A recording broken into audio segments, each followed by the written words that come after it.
Next topic is the speaker.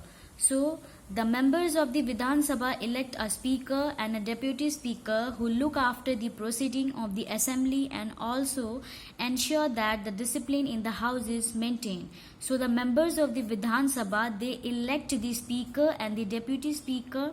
Okay, and the duty of the speaker and the deputy speaker is to look after the assembly. That means whether the process, or you can say, yeah, whether the process of any you can say any law which is given in the assembly are maintained in a proper way or not, or it is a duty of the speaker and the deputy speaker to maintain discipline in the house, that is in the Vidhan Sabha.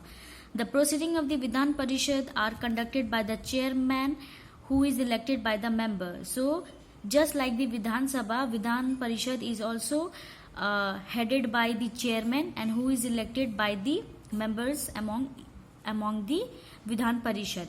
He or she presides over meeting and maintain discipline and order in the house. So just like the speaker, the chairman also, it will lead any meeting and he or she will be the person who will maintain discipline in the house, that is in the Vidhan Parishad. In his or her absence, the deputy chairman takes over his or her responsibilities. So if the chairman is not available in the house due to some reason, then the deputy chairman will take his or her positions. Same like the deputy speaker in the Vidhan Sabha. If the speaker is not available in the Vidhan Sabha for any reason, then the deputy speaker will take the charge of the speaker and they will continue the assembly. Next is, how was law made?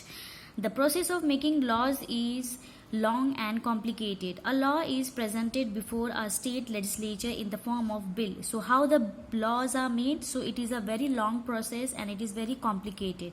So a law is first of all presented in a state legislature in the form of bill, that is in the form of document. There are two kinds of bill. Ordinary bills deals with general administrative issues. So there are two types of bills. So the first one is ordinary bills. What is ordinary bills? Ordinary bills deals with the general administrative issues. That means to make the laws related to run the administration.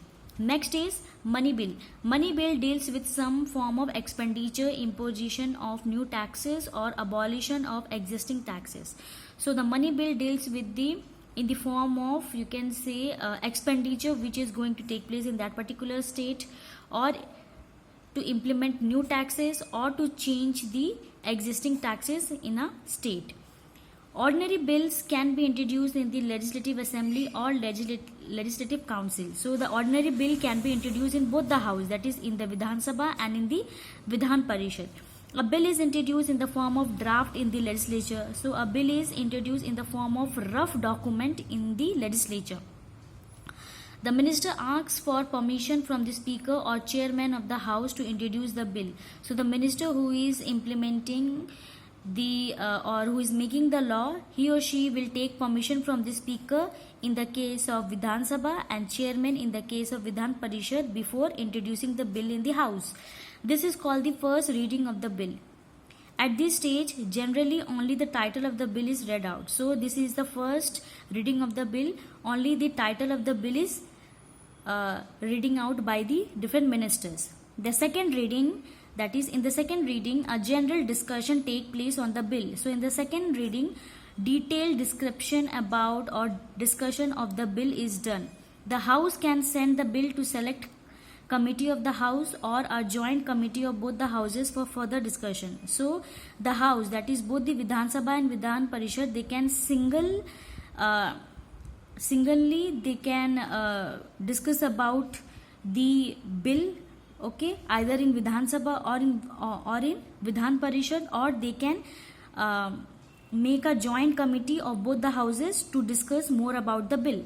In some cases, the bill is even circulated among the people to understand public opinion. So in some cases, if the issues is more important or related to public, then this bill is also introduced to some people, that is public of that particular state, so that they can get the knowledge what actually the public think about that particular bill or law.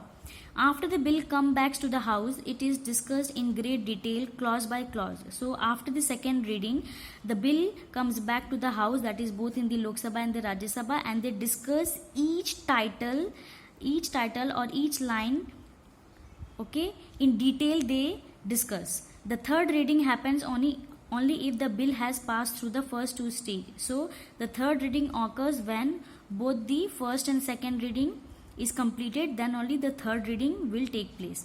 After the third reading, the bill is sent to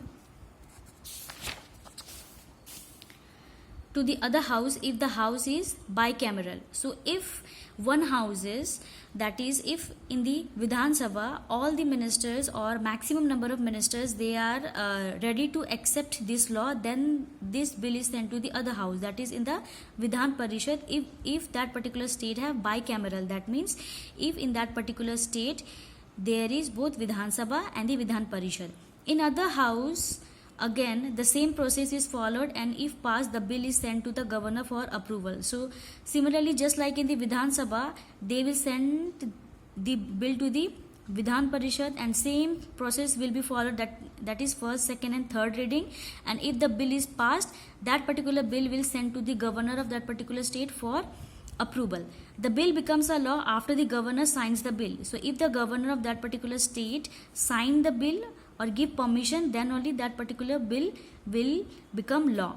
However, the governor can also send it back to the legislature with some suggestion. So if the governor is not satisfied with the law, then he or she can send back that particular bill to the legislature with his or her suggestions to improve more. The governor might also reserve the bill for the consideration of the president. So the governor can also keep that particular bill as a reserve so that he can discuss with the president of our country, and later on he will give his suggestion. So this is the process by which the law is made in a state. Next is money bills. Money bill can be introduced in the Vidhan Sabha only. So remember it. Not like the ordinary bill which can be introduced in both the houses, but money bill can only be introduced in the Vidhan Sabha only. After the bill is passed, it is sent to the Vidhan Parishad for recommendation. So once the bill is passed in the Vidhan Sabha, it is sent to the Vidhan Parishad for recommendation. They cannot change it. They can just give suggestion. After the bill has been passed by both the houses, it is sent to the governor for his or her approval. So just like the ordinary bill, money bill is also sent to the governor for the approval if both the houses pass the bill, okay. And if the governor give his or her as permission, then that particular law will be that particular bill will be implemented, or the governor can send back to the legislature for with some suggestion, or the governor can also reserve that particular bill for the you can say, so that he can consult with the President of India.